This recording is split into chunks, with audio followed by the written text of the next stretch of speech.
another installment of Galaxy Prime right here on Galaxy Universal Network, channel 500 on Starsat. My name is GUGU THUSI and I am not alone. I am with Alicia Jali. A very good evening and welcome to Prime Time here on Galaxy. As Mr. THUSI has said, I am Alicia Jali, joining you for the first time this evening. And of course, it's good to see you too, Mr. THUSI. And hopefully, hopefully we're going to be bringing it nothing but, of course, the latest news in the next hour. The best from Africa, South Africa, and the rest of the world. Absolutely. And speaking of that, I see sexual harassment in the workplace is back in the forefront. What have you got on your side?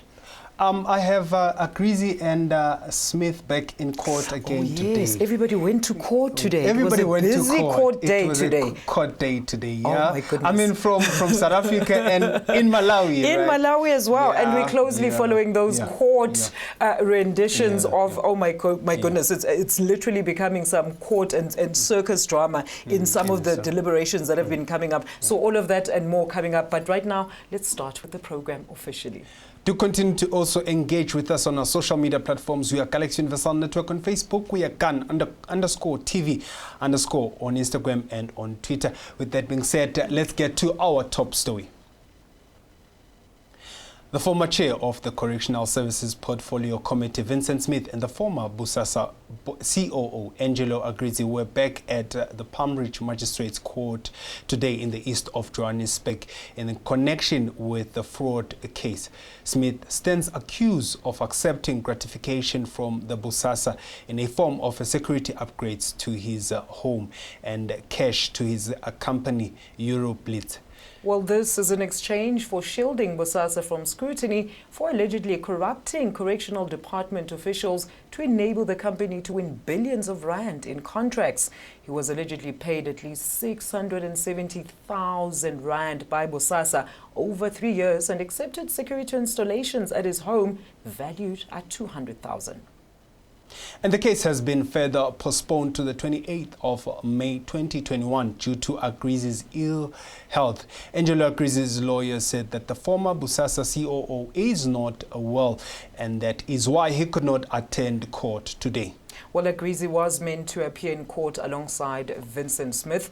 Agrizi's lawyer further said, in essence, of the specialist team of doctors that are currently dealing with Mr. Agrizi and have set out his chronic medical condition, and they've confirmed also that he is an extremely high risk should he contract a SARS-CoV virus, and because of his underlying conditions, they say he should not be making any public appearances up until such a time that either the pandemic is controlled or he receives a suitable vaccine.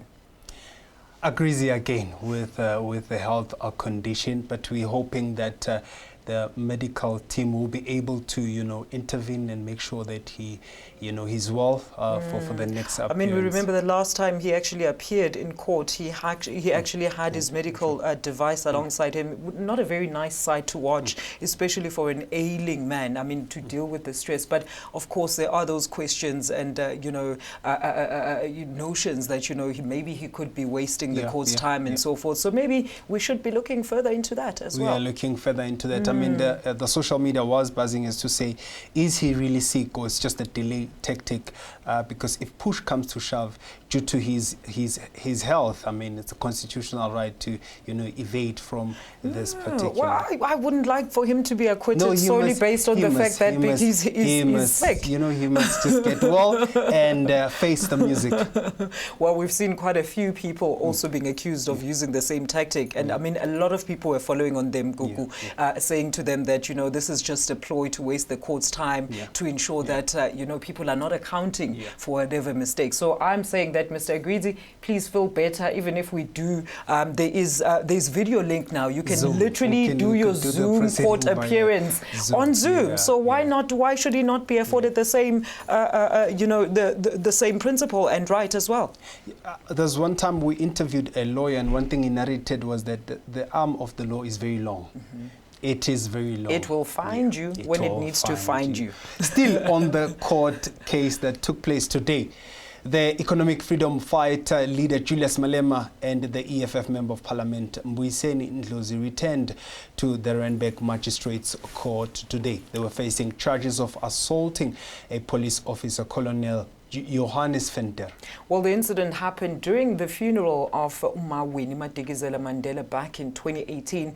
Both Malema and Ndlozi pleaded not guilty to the charges of common assault. And during cross-examination last year, Venter had admitted that the pair had personal permits around their necks. He insisted he did not see a permit on their vehicle, however.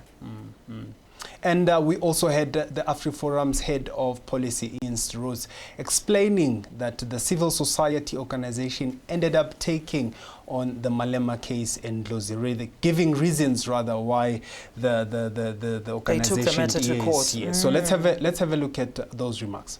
Malema and Buyiseni and Ndlozi of the EFF for a matter that happened in 2018 at the funeral of Winnie Madikizela Mandela.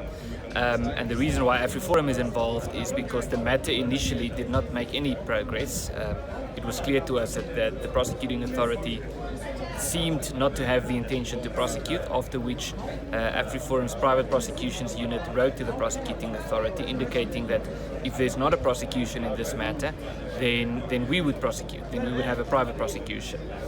In response to this, the prosecuting authority has continued with the matter, and now there is a prosecution. So although we were concerned about with our stories, but with the EFF, last year we saw the Economic Freedom Fighter supporters, they were full force supporting their leaders, but today we didn't see all of that. It was just Malema and Ndlozi and a few people in court. Well, maybe due to the COVID regulations, and of course they need to observe those regulations, maybe they also wanted to minimize the drama, because you know what ensues every time that we see. Absolutely. True. Maybe that crowd control is actually maybe showing some sort of maturity in how they deal with certain things, because what we saw today was not taking away from the narrative of what was actually transpiring in court. Yeah, and today we actually, excitingly so, we had new discoveries that there was a hidden footage, and the question was why? 7 copies of that footage that no longer exists anymore, by the way. Why was the footage, hidden from the onset? So there were a lot of questions that were taking place today, and we really want to see how this will unfold. Well, they are back in court tomorrow, so GUGU, you don't have to wait much further. Moving along to the next story now, the extradition still in court matters now. The extradition hearing for self-proclaimed prophet Shepherd Bushiri and his wife Mary in Malawi has been postponed to next week, Monday.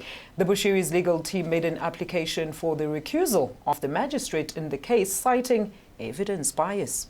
The fugitive couple appeared briefly in the magistrate's court in Lilongwe on Monday afternoon. Let's have a look at that. Moving rather along with another story that made it to the headlines today. The students at the Wits University in the Johannesburg Central College have taken to the streets over the financial exclusion. The Higher Education Department has blamed COVID-19 for the NSFAS funding delays. Well, traffic has also been badly affected on Empire Road earlier on this afternoon here in Johannesburg due to that protest by the Wits University students. The road has since been closed with rocks and burning tires, as this was part of the ongoing protests over what they say is the financial exclusion of certain students.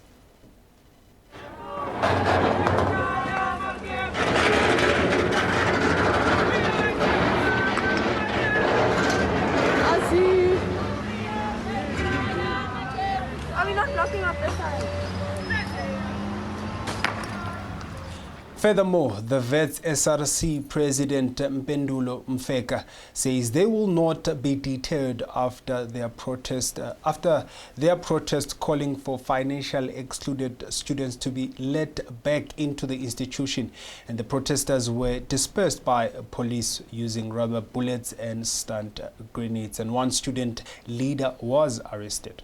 Are we really going to see a repeat of the previous fees must fall? I mean, I actually understand that they broke down a boom gate and forced their access into the premises there. I don't know what was going on with the scuffle there, but I hadn't seen the police. I just saw the security that is hired by Wits University inside there. They were trying to bury out the students. It actually went beyond that because they closed the Empire Road in Johannesburg. You understand, Empire Road is one of the busiest roads, and so they closed the roads using bricks and burning tires, and furthermore they wanted to pull down the gate, and then that's when the police intervened and rubber bullets were shot. And however, one of the leaders was arrested, and I think it's going to create a lot of feud now because they would want their leader to be set free, but we don't want yet another episode of Fees Must Fall, because we saw how things turn out there. Absolutely. Yeah. Let's have a look at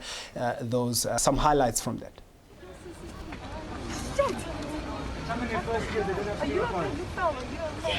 We can't allow this. Let's go and then. No. So the way forward now, after the protest at medical campuses, we're going to continue holding the fort. The SRC is going to mobilize more people. We're going to, if need be, we're going to mobilize other campuses and other universities. We're going to mobilize UCHE because this is a shared struggle between us and UCHE. We'll mobilize every other campus to ensure that Wits University and the state of learning in our country is put on hold, because we can't afford to start the academic year with the problems that we currently. On some other exciting news today, the president was delivering the keynote address. Let's have a look at that. President Cyril Ramaphosa today delivered a keynote address on the 9th proudly South African Buy Local Summit and Expo held visually under the theme localization as a drive to an economic growth. Let's have a look at what the president had to say. Representatives of business, organized labor, and civil society, distinguished guests, participants, and partners, ladies and gentlemen, I am indeed extremely pleased to be given an opportunity and to be part of this summit and expo as we celebrate wonderful 20 years. It gives us cause to remember why Proudly South African was formed, to recall what it has achieved, and to remind us why it remains as important today as ever. Last month, I received a letter that brought home to me just how important a buy local strategy is for reigniting our economy. While the president said it is not enough to just preach the buy local message, we actually need to practice it. And as government and state-owned enterprises, as well as businesses and individuals, and as leaders, we need to set that example. South African has taken an even greater significance. The task of this summit is therefore immense. It is not enough to preach buy local message. We need to practice it. We need to put it into effect. We need to live it, and we need to talk it. As government, as state-owned enterprises, as businesses, even as individuals, and all of us as leaders, we need to set the example. Howard talks about me having promised that I will wear a locally made suit, tie, and shirt when I address SONA. I've taken it even beyond that, Howard. It has now become a regular dress code for me to wear local. And they are beautifully made suits, wonderfully crafted shirts. We do need to demonstrate that buying local is about investing in quality, in sustaining local businesses, and investing in our people by keeping the jobs. We have to step up our efforts, not just to get the local locals to buy, but to improve an entry of the goods, products and services into the export market as well. We have to save the existing job and stimulus economy for new ones to be created. And those were the sentiments shared by President Cyril Ramaphosa. Let's have a look at that. Creativity and innovation amongst our entrepreneurs, because they will know immediately that they have a market. Because this issue of not being sure about having a market is what holds our creativity back, our productivity back, our innovation back. So we've got to assure entrepreneurs in one or other form that be creative, be innovative, you will have a market, and the market is our local market. This is the thinking that underpins the sectoral master plans that have been developed by government, business and labor. And Minister Patel has been leading. All right, we're going to take a quick ad break now, and we'll be back with your business update, where Unilever now claims that they will remove the word normal from its beauty as well as personal care products. I have a lot to say about that. Stay tuned. Anger boils over in El Dorado Park. Make massive moves. Corruption allegations have hit too close to the office of the president. America is crying out for leadership. I'm the president and you're fake news. Donald Trump has already started his attacks. It is clear from the development of the disease. It is still the biggest annual decline in 100 years. Make massive moves with Starsat. Make massive moves. Oh my God, yes! Oh! Knocked out! And WBC Continental America's champion. That was delightful. Make massive moves with Starsat. Make massive moves. Picture perfect, you don't need no filter. Another one. Another one. Jerusalem,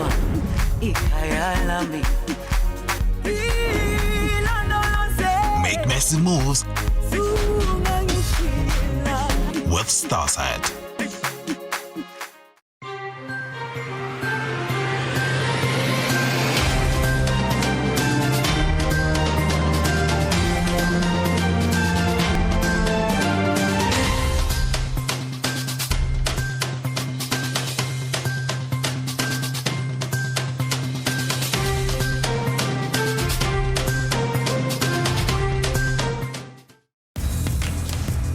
Make massive moves. You're the best fighter in China. Give me the Emperor's sword, and I'll spare your life. Shisha sector's gone too far.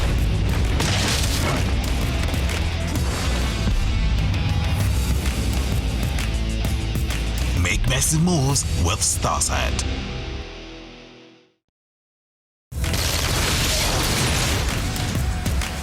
Make massive moves. Deceiver! There isn't any time to waste then.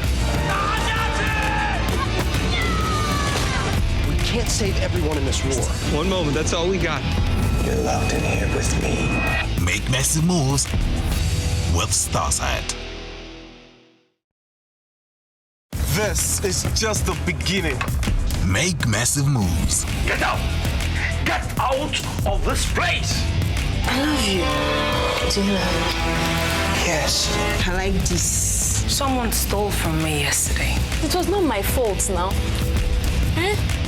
Leave me or I blast your head. No, don't shoot, sir, please. Please don't kill us. I'll give you anything you want. Make massive moves with Starsat. Make massive moves. Bible is human and divine. It's important for us to remember. And I'm part of God's story. Yeah, mama, mama, hey. God is healing you. God says what he means, and he means what he says. God is good. I am very grateful to God. I am healed. Amen. Make massive moves with Starsat. Make massive moves. Wow! Let's go. Come on, we can be back by morning. Who are you? I'm the boss. Really? Really? Yeah! Awesome! Totally! Yeehaw! Very funny. Make massive moves with Starsat. This is not your ordinary cooking show. The show where we do all things amazing, all things African. Over here, we educate.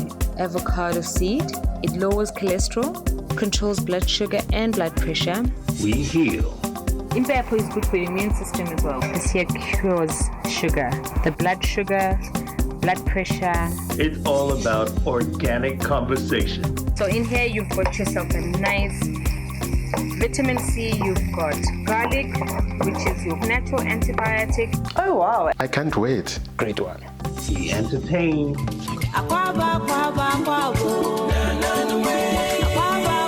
And purely African food. And this is how you finish it up. With a slice of lemon, you just dig in and you eat and you get healthy. Welcome to the home kitchen. Coming soon on Galaxy Universal Network, Channel 500 on Starsat. Make massive moves. You're the best fighter in China. Give me the Emperor's sword, and I'll spare your life. Shisha sector's gone too far.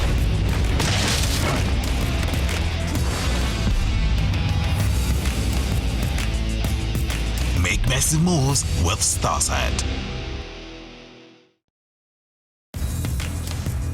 Make massive moves. How can you say that? That is what it is. Your mother eloped with someone else. I just think this is such a genius idea. I think it's amazing. I can be happy. It's inside you. It's inside of all of us. It's about cooking smart that are nutritious and delicious. President Trump acknowledging the coronavirus death toll could be significantly higher. We don't want to do this. There is nothing you can take. Jerusalem. Surviving roommates scared. The heavyweights arrive. Inside, finds Pachulia, blocked by Jane. This is the will of God.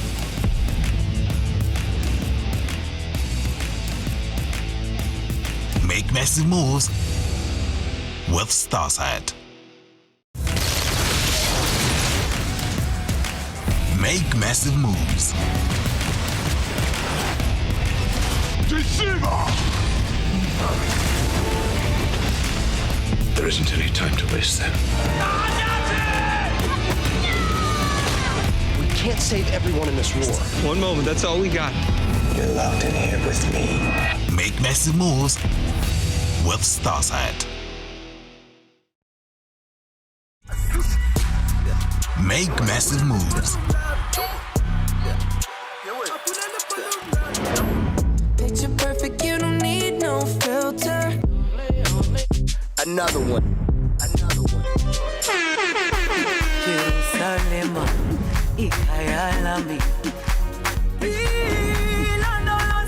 Make massive moves with Starsat. Welcome back to Galaxy Prime right here on Galaxy Universal Network, Channel 500 on Starsat. As we continue to give you more news and updates across South Africa, Africa and the rest of the world, do continue to further the conversation across our social media platform. What's your take on the court cases that have been happening in our country today from the EFF, Angelo Agrizi and Vincent Smith, and Shepard Bushiri, the major one, Upapa. But with that being said, now let's take a look at some business news. Unilever will remove the word normal from its beauty as well as personal care products. Let's have a look.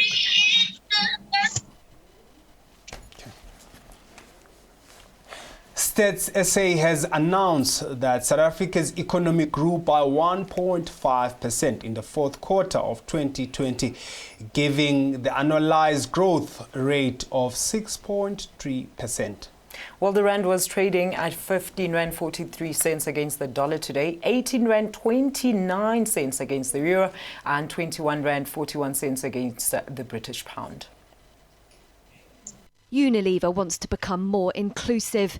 The maker of Dove soap will remove the word normal from its beauty and personal care products and will stop digital alteration of body shapes and the skin colour of models used in its advertising. The London-based company is one of the top advertisers in the world, but the changes come as it tries to move beyond the backlash it's faced for some of its campaigns. Last year, Unilever was pushed to rename its top-selling skin lightening brand in India as Glow and Lovely instead of Fair and Lovely. And in 2017, the company faced a social media outcry over an advert for Dove body wash. It showed a black woman removing her top to reveal a white woman. More recently, an ad forced Unilever to pull it. And welcome back. You're still watching Galaxy Prime with myself, Alicia Jali, and of course, Mr. GUGU THUSI. Let's now take you further across the African continent. Now, according to the UN Women Advisors, domestic violence as well as sexual harassment, these are the two of the main factors that prevent women to access or remain in the formal labor market. Rosalia Nankoti, who is a consultant for UN Women, believes that one of the biggest challenges in the labor sector is, of course, dealing with issues around sexual harassment in the workplace.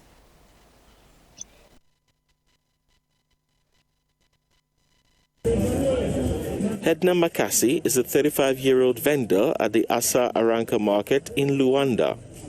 Pregnant with her third child, Edna grew up and created her own business in the same market where her mother used to sell. I go to school on Monday, Wednesday and Friday. On the market days that I don't go to school, I come here to the market, practically to sell. I used to follow Mum. She used to take me to the market. From there, I started to create that strength. And I'm also here at the market selling. African women are believed to still have a long way to go towards gender equality. Edna is only part of a social class that represents more than 60% of economically active women outside the formal sector in developing countries. After this With that being said, we are moving right along with our news and current affairs show, Galaxy Prime. We have Mr. Andile Mqatama joining us on the line. As you may have seen over the weekend, he was part of the group that went to Nkandla. You see, Nkandla was visited throughout the whole week last week. From groceries, from, and now we got the leader of the Black First Land First really also joining and going to. But I was intrigued and I had a lot of questions because we've been seeing a lot of leaders, yes, people of great stature in the political sphere going to Nkandla, and all of that transpired soon after, the former president Jacob Zuma said blatantly that he's not going to be appearing before the commission, and furthermore we saw the EFF leader Julius Malema as well, taking and going to Nkandla. He joined by, he actually took the first initiative by Vianney Pambo and Dr. Advocate Dalimpofu. We saw them going to Nkandla. However, when they came out of that, we still didn't know what had transpired because all we heard was the tea was black, nice and sweet. And hot. He even took it further and said, the etiquette of drinking a tea, you have to drink it and sip it slow. But I am analytic. I read a lot into what people say. But it was a very interesting development to see that. Now we are seeing a lot of people and a lot of leaders heading to Nkandla. Absolutely. We saw amongst those delegation there Minister of Police Ubabu Begicele, and there was a drama when he was barred from entering because, as you know, MKMVA has been camping outside of course, the Nkandla resident. But also interesting, what I find interesting, GUGU, is that Only this week and today, the top 6 of the ANC actually decided to go and have this tea, or what should we call it? What were they meeting with the former president about? Well, everybody's going there for tea, so whatever it is, but at least they came out today. I mean, I saw Ace Magashule, of course, the General Secretary there, giving a statement saying that they have receded or conceded to the fact that the former president is not saying that is disrespecting the Constitution, but rather that he feels that he's being treated unfairly and his constitutional rights, of course, have been infringed, of which is proper arguments if you've been following the State Capture Commission, as some of us have been avidly doing so.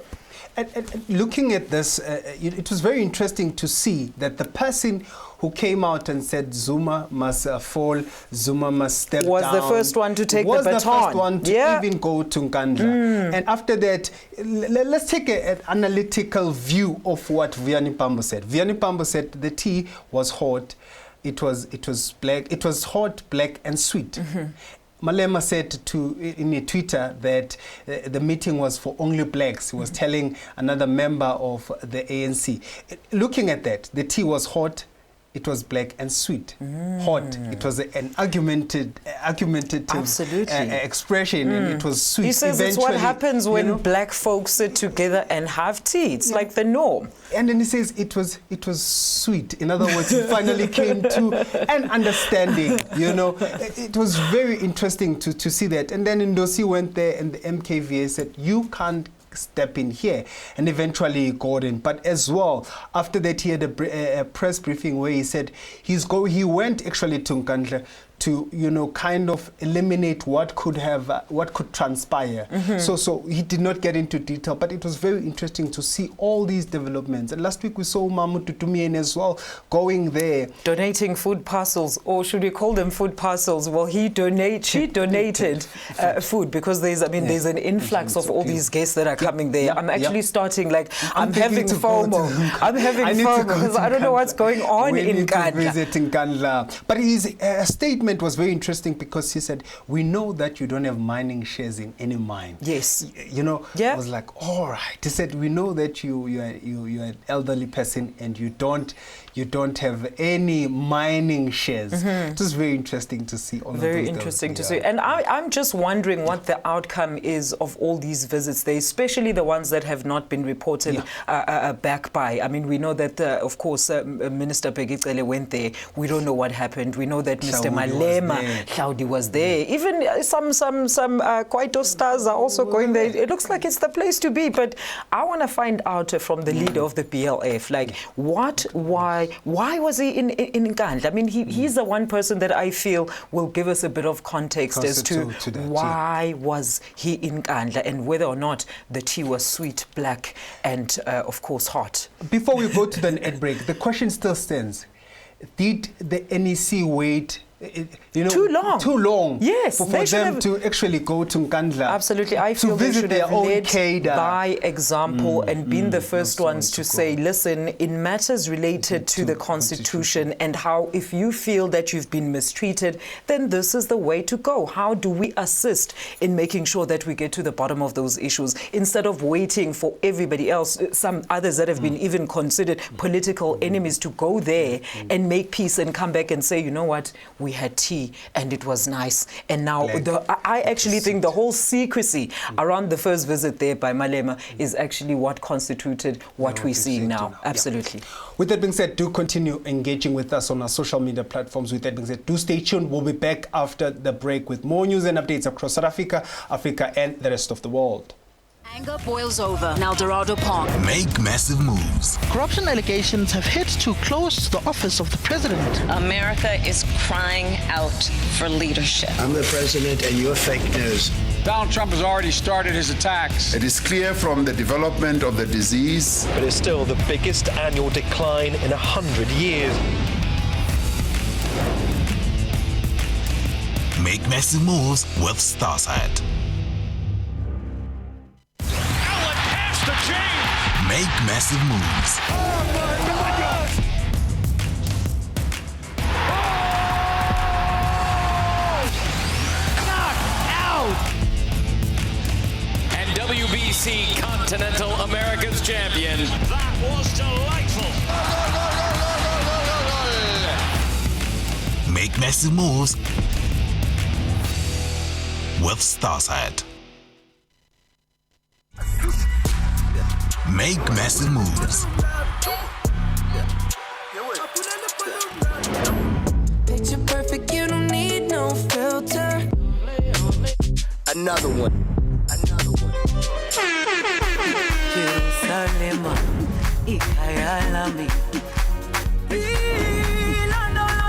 Make massive moves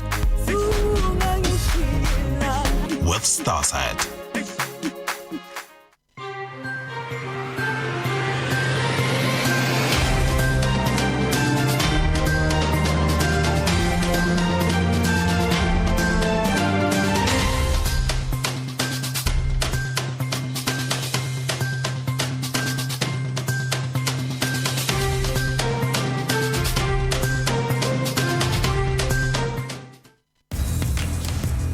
Make massive moves. You're the best fighter in China.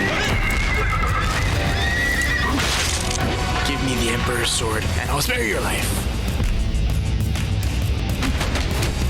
Shisha sector's gone too far.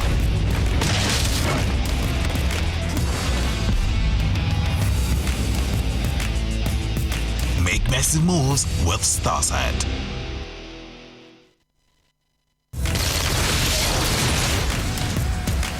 Make massive moves.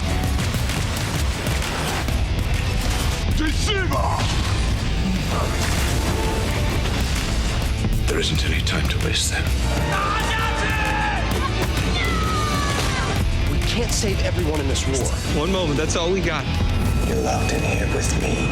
Make massive moves with Starsat. This is just the beginning. Make massive moves. Get out! Get out of this place! I love you. Do you love me? Yes. I like this. Someone stole from me yesterday. It was not my fault now. Eh? Leave me or I blast your head. No, don't shoot, sir, please. Please don't kill us. I'll give you anything you want. Make massive moves with Starsat. Make massive moves. Bible is human and divine. It's important for us to remember. And I'm part of God's story. Yeah, mama, mama, hey. God is sealing you. God says what he means, and he means what he says. God is good. I am very grateful to God. I am healed. Amen. Make massive moves with Starsat. Make massive moves. Wow. Let's go. Come on, we can be back by morning. Welcome back to GUN Prime. I'm still, of course, here, and my colleague GUGU has just taken a short break to try and decipher what has happened to our eminent guest that we've been waiting for with bated breath to find out about the tea that he had in Nkandla. I'm talking about, of course, the leader of the BLF, Mr. Andile Mngxitama. We are trying to get hold of him, and we will hopefully get you that interview during the course of this show. But right now, let's move on to political news now. I'm joined in studio by the president of the Equal Power Party, Ntate Rodney Lefa Seshweni. Ntate Seshweni, thank you so much for joining us and welcome to GUN Prime. Thank you very much. Tell us a bit about EPP. What are you guys about? When were you born? What was the initiative behind you guys starting EPP? Thank you very much for your question. EPP is an Equal Power Party. It's the youth that was formed by the youth of Alexander, who is here to make a difference to the community and the country as a whole. We realized later on that all our political parties are failing the country. Since during the apartheid, Anglo-Boer, majority, when there was apartheid, the majority of the men was in jail. So the young, youth and the women were the one in the struggling, fighting with the white people for getting the freedom. But today, when we check, young people and women are still getting abused, are still being killed no one recognizes them. They're not there in the leadership. So as an equal power party, we realize that our country is failing. Our country is collapsing. It's time for us as a youth to stand and say, let us build our country so that the economy of our country can work for everyone. So basically you're saying that your party is centered around maybe making sure that the youth are very well informed in terms of the political space that they're in, and try and move away from that state of mind that we once had liberation movements. They need to start their own thing. Is that what your party is basically saying? Yes, as you can see now, we have a they changed. There's a transformation. So we need that mind of youth. Majority of them, they go to school after graduating. They're sitting at home. Who must build the country? No one can build the country without the youth. No new donor without the youth of South Africa. So I think it's time, as a South African, our elders to allow the youth of South Africa to lead the country. As now you can see, we have a problem on the school in the education. Our education is still down. We need a transformation in education so that youth, they know what challenges they face these days. Not that during the apartheid. Historical times. Yes. We need to move on with the times. Exactly. So now even as we're starting to be confused about what is happening in our country, let me just quote one from what happened last time. They removed Zuma. They say Zuma is not doing well. Now it's Ramaphosa. They are in that process to remove Ramaphosa again. So where are we going as a country? If we are not letting the youth so as carry the baton. Exactly. As an equal power party, we want to unite all the political party, because all the political party we have in South Africa, they have in one agenda. It's the service delivery, job transformation, and then education transformation. But if we're starting to fight amongst ourselves, we're going to fail the people who voted for us. So it's time to unite and ask the people what they want.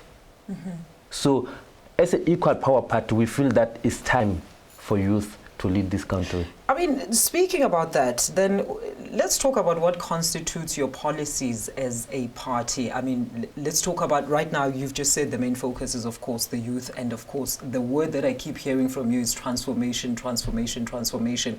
How have you then incorporated those principles and policies and values into your own principles as an emerging party? I mean, elections are coming up now. You're going to be soon contesting. So what is the message that is going to resonate with the youth that you've just so rightly pointed out, that they're basically fighting historical battles that they actually know nothing about? I think now it's time for youth to focus on what they want. Because if now we can adopt the mind of what happened in the previous, we are not going to go forward. We just need to focus what the youth they want. Then we need to give them opportunity to lead. Now, as you can see, for an example, this COVID-19 affected a lot of our parents, and then majority of the youth, we've been struggling. They work hard. Majority of them, they pass the matric, but now they don't get the space in the school. So you kill them, their spirit. When you walk on the street, is the youth on the street, homeless. So where's that democracy we're speaking about? Do we have a democracy in our country? The political party, after we vote for them, what are they doing? And that's what I'm asking you. Now, what are you going to do differently? We need to do different things, because now ourselves as an equal power party, we want to write a memorandum to the Office of President about what is happening in the university right now. The student protests, yes. COVID-19 affected many people, but didn't affect the political people. Why? It's the question that we want to get the answer from the president. They're still earning the money every month, but our students still suffering there. Why the students will fight every year? Why should ANC go and campaign every year? That means the people, they don't trust them. But if we trust ANC, we'll never see a lot of this political party we see in our country. our government failed us. We don't have a democracy. Youth and the women of this country are still abused by the ruling party. So it's time to take our country back before our country collapses. And how do you plan to do that? I mean, when are you planning to start contesting for of course, the elections? Are you starting now with the local government elections, or are you going to wait for the national elections? What is your game plan, and what are you going to do in terms of course, mobilizing all your troops and your youth, as you claim, to ensure that they fully support this narrative? I mean, we've heard politicians, I've been in the game for the longest time, they come and promise glorified things and make these grandiose plans, but at the end of the day, once they are voted into power, they just resurge back into that place of comfortability of, well, we won the majority vote and that's it. We don't care about the people that actually voted for us. And I think that's the thing that makes a lot of South Africans like literally seethe with anger. Yes. So we're going to go to the local election, as we still a small political party. So before we go to the national, we want our people, our youth, to give us opportunity to lead in this local election, and to see what we mean. We say we want to lead the country, so that they can trust us when we come to 2014 for the national election. So you're saying basically they must give you a chance to prove yourselves at local government level before they entrust you with the big purse, the national purse. Yes. All right. And how are you mobilizing your troops? I mean, have you started campaigning? How are you campaigning? Who is your target market? Are you going to varsities? Are you going to townships, previously disadvantaged communities and so forth? Who are your troops? Already we started by Alexander, as we're born from Alexander, majority of this leadership of this organization. So we started at Alexander. So our target in Alexander, we want all those who are to lead by the youth. Yes. To be the councillors, because they know what they can change. Yes. And then, so after we give them this opportunity to lead, then it's where we'll go to the national election. As now I can tell you, I'm a second president. Our president is the first lady, is the woman. We, as an equal power party, we believe in the leadership of the woman. Because since our country get freedom, then we didn't see any leadership from a female to lead the country. So ourselves, we say, okay, now it's time, let us give the woman opportunity. Because we believe that if all of us we raise up by the women will never fail our country. Absolutely. You know, I actually had that question in mind. I was going to grill you about that. Like, you talk about transformation, but have you started, like, the DNA of your party? Are you leading by example, whereas you have women in key positions? I mean, we see most political parties, a woman's going to be, yes, in the executive and so forth, but they're not going to hold a decision or policy-making, decision-making position. So it sounds like, yes, on blueprint we'll say there's a woman who's the head of this party, but actually in the background it's these men that are still being patriarchal and not giving her the space to lead. We give them the space. As I can see, all our top 6 executives is leading by the women, and then the rest of the men are the vice. As myself, our political party is having 3 presidents. The first president is the woman, I'm the second president, and then we have a vice president. So this strategy, many people, they ask ourselves why we have 3 presidents. We have noticed that if we have 1 president in 2024, we're going to fail our nation. And then when we win the election, we're going to be the majority ruling party. The first president is going to lead the nation. Then he is not going to focus on the equal power party. You need to focus on the national, what is happening in South Africa. And then the second president will be in the party and building the party and other things. So that we cannot give one person a pressure. What we believe about when it comes to 2014, when we come to the ministers, we don't have to elect the ministers from equal power party, all of them. Because all these political parties, when you can go to EFF, for example, you can get someone who's very good when it comes to the education. We can give them that department. When you go to EDA, you get someone very good in the health. So you focus on their personal skills as well, and that's how you allocate their posts to them, basically. Yes, it's not all about us. It's all about to the country. But then, Dada Rodney, you know, let's talk about the sustainability of your country. I mean, of your party. I beg your pardon. We've seen new emerging political parties come with the spirit that you are right now. They're going to do this. They promise this and that. But the infighting takes over. You've just mentioned now that you have 3 presidents. And you might think it's not going to be a problem eventually if you do get elected into the national office. But then what happens to the personalities and the infighting? How are you going to control that so that you make sure that this does not lead to any premature breaking up of the party before it even sits on that government chair?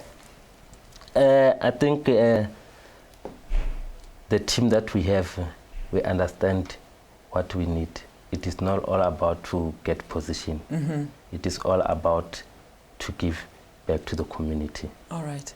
And what we've been realizing is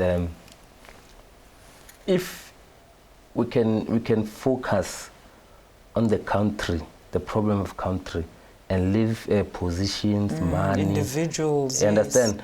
Because many political parties now, if I can just ask some opposition party, people elect them, they earn in every month. What are they doing to those people? Nothing. So are they just campaigning for them to be in parliament and get salary? Because now you say you are MP, you get salary, but you don't do nothing. Only ANC that is focusing on the country.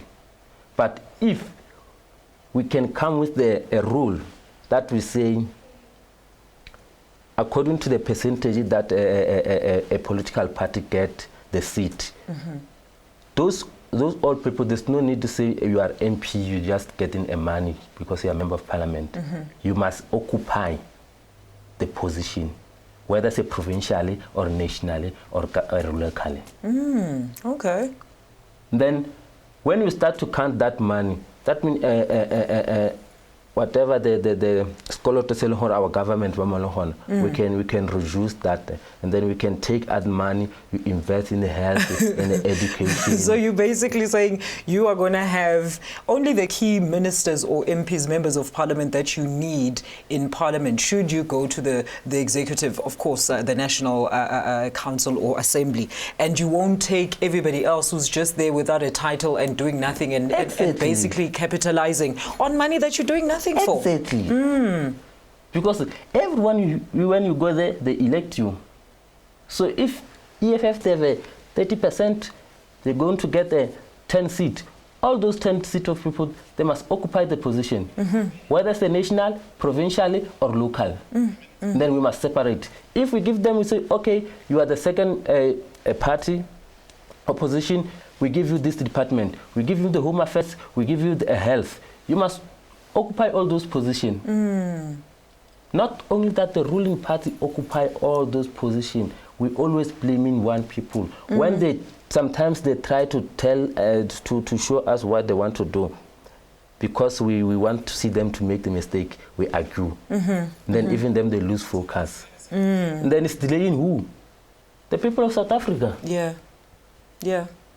Dada Rodney, I mean, let's talk about, I mean, you mentioned some very interesting ways in terms of how the DNA of your party is structured. How are you currently recruiting your members? Based on what? On ethics, on the fact that they have money, they can't steal? On what basis are you recruiting those members of your party that you want to elevate eventually to higher office?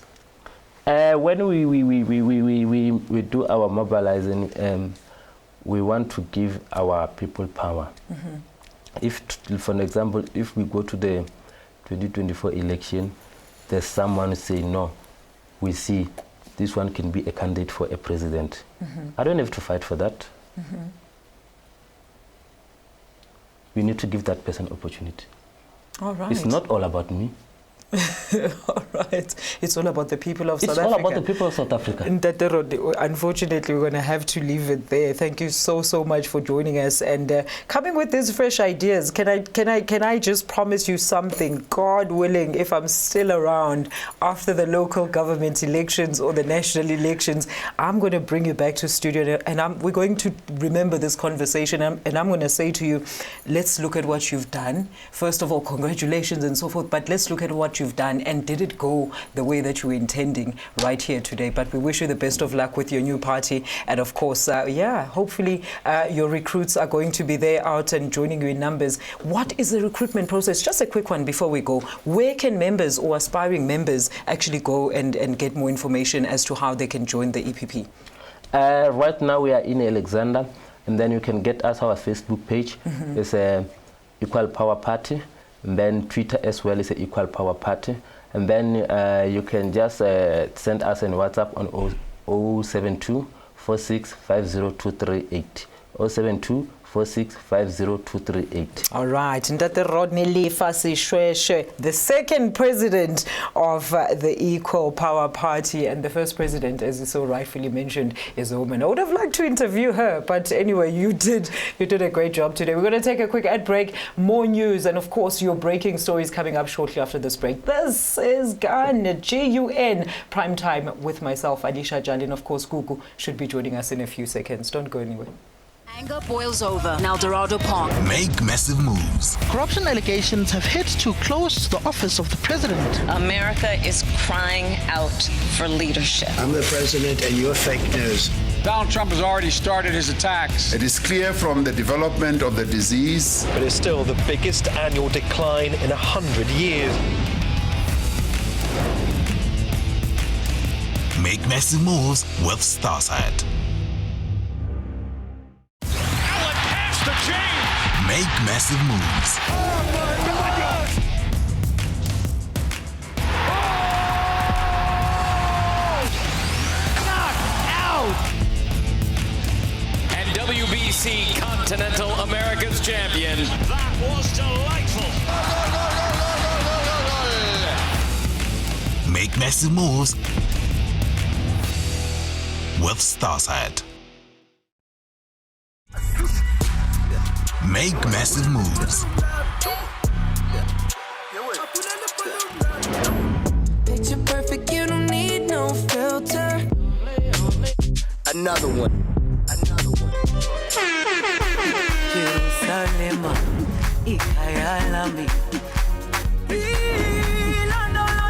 Make massive moves with Starsat.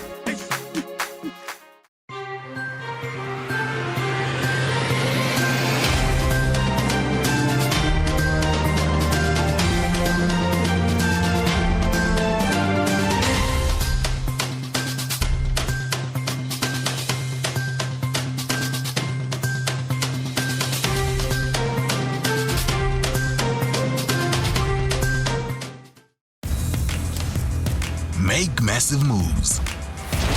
You're the best fighter in China. Give me the Emperor's sword, and I'll spare your life. Shisha sector's gone too far.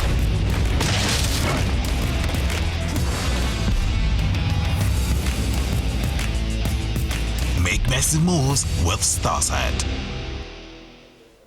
Welcome back to Galaxy Prime as we continue to give you more news and updates across South Africa, Africa and the rest of the world. That was a very interesting interview right there. Very interesting. You know, it's, but I like to hold such people into account. I mean, like I was telling the second president there, that it's always nice, you know, when you're campaigning and so forth and you hear their vision, but the actual groundwork sometimes, you know, is what's lacking. And, you know, a lot of controversies will arise with that, leading to premature breakup of parties. We've seen potential parties that were, you know, people felt like this is going to be the party, the alternative to what was currently going on in the country. And where did they end up, GUGU? Implementation, I think, is key. because even as much as the vision could be good, implementation, that's where now, you put the spanner in the works, and a lot of work needs to be done. And that's where a lot of leaders with all the capabilities and all the good visions that they have, that's where they get to slip. Very interesting you mentioned implementation, GUGU. Actually, South Africa is known for having one of the best policies in the world, but it fails dismally when it comes to implementation. So a very good look out there. Should we look at international news now? Yeah, we can, surely. Absolutely. Now, the Republican Party intends to keep using Trump's name in fundraising pitches as well as other materials. A lawyer for the party said despite a cease and desist letter from the former president last week. The Republican Party plans to keep using former President Donald Trump's name in their marketing material, a GOP lawyer said on Monday, despite a request by Trump last week to stop doing so. Trump's lawyers had sent a cease and desist letter on Friday to the Republican National Committee and the National Republican Congressional and Senate campaigns, ramping up tension between Trump and the GOP. A Trump advisor said on Saturday that he was sensitive to the use of his name for branding purposes and was irked that the three groups have supported Republicans who voted to impeach him over the deadly riot at the U.S. Capitol. In their response, the RNC's top lawyer said Trump, quote, reaffirmed party leadership over the weekend. Moving right along with our international update, the House Speaker Nancy Pelosi said that the lawmakers will vote on the Senate's $1.9 trillion US coronavirus relief package by this Wednesday. U.S. House Speaker Nancy Pelosi says lawmakers will vote on the Senate's $1.9 trillion coronavirus relief package by this Wednesday. We'll be having a further discussion about this bill as we move forward to its passage in the next 48 hours. Democrats aim to enact the legislation by Sunday, when enhanced federal unemployment benefits. And further across the field in Latin America, where the healthcare systems and social safety nets are thin, many people are being forced to put up the cost of COVID-19 treatment out of their own pocket.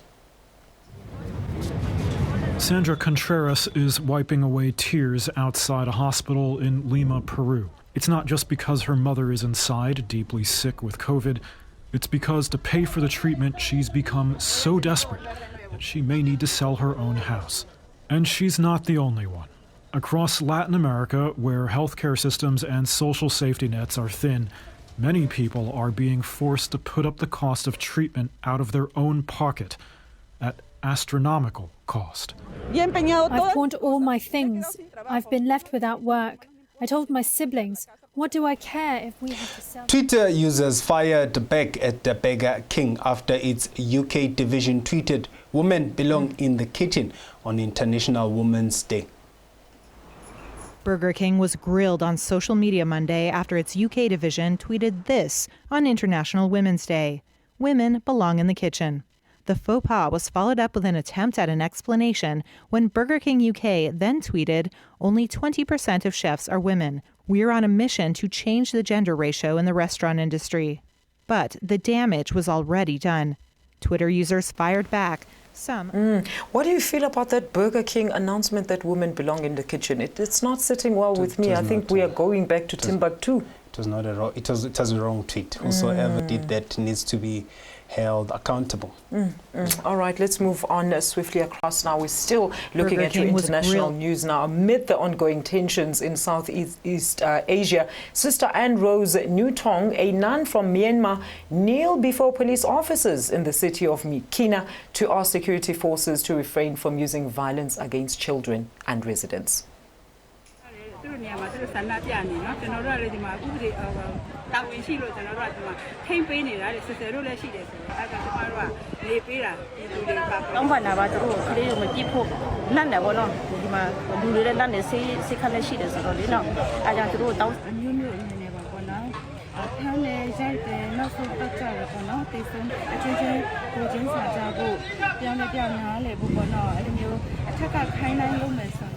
time really flies when you having fun. Unfortunately, this is where our installment for Galaxy Prime today will come to an end. Thank you so much for joining us. We see your comments on Facebook and we will try and respond to them. Absolutely. Do join us again tomorrow, same time and place, right here.